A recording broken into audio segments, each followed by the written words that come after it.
So I said, let's pick out a couple of these other sports that we hear compared to golf, tennis, and skiing. And we may feel a little beaten up in the golf industry, but we're still the big dog. The golf participants are still, golf is still the big individual sports industry in the United States. I'm not saying anything bad about tennis, but the tennis guys, they're like sailboaters. They just don't spend any money, right? I mean, you're going to be a power boater. You want to really spend some money. I could tell you about that at a break. And skiers though, I think skiers are interesting because they spend a lot of dough. It costs if you want to be a skier. You know where the biggest ski club is in the United States? In Miami. It's a little bit of a trip out to Colorado from there.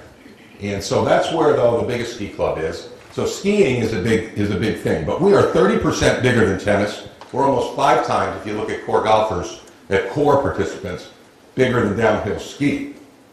But the issue is that both of these have grown dramatically over the last 5 years, 29, 23%.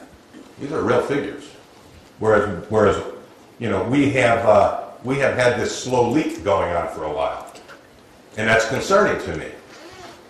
I don't know whether there's a lot of overlap, by the way, between skiing and golf. A lot of overlap between hunting and fishing and golf. Golfers are basically outdoors people. But I'm concerned about the forward momentum that these guys have, and I noticed also that their retail sales are picking up, in the ski business. And, we want that. We want that in golf. But I'll ask you a question about ski.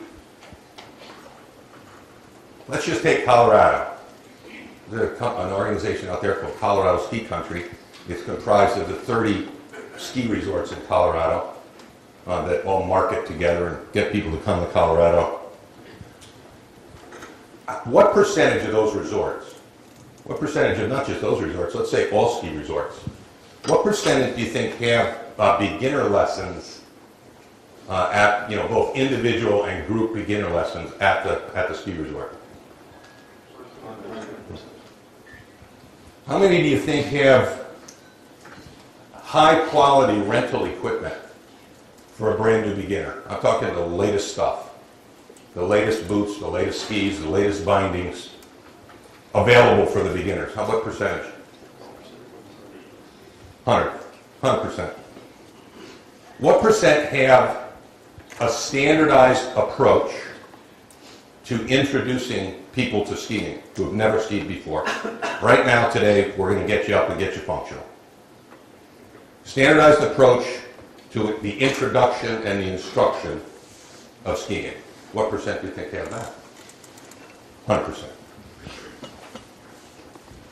What percent do you think have several classes every day?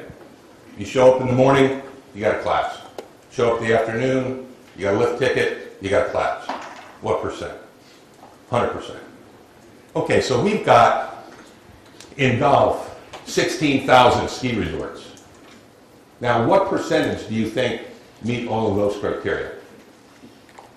And we wonder why we're not getting more of these interested golfers in. We've got interested golfers and interested non-golfers. And we know we've got the instructors, we've got the facilities.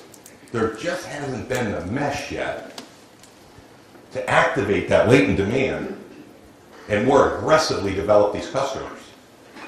I know the owners want to do it. I know the PGA pros want to do it. I know the retailers want it to happen. I know the ball guys want it to happen. So why aren't we exploiting that latent demand and turning this thing around? Because we're just kind of keep doing what we're doing. Now, there are some good, positive signs on the horizon. We'll hear a little bit more about that today. You'll hear more about Get Golf Ready. We've got some programs in place. Our problem is widespread adoption.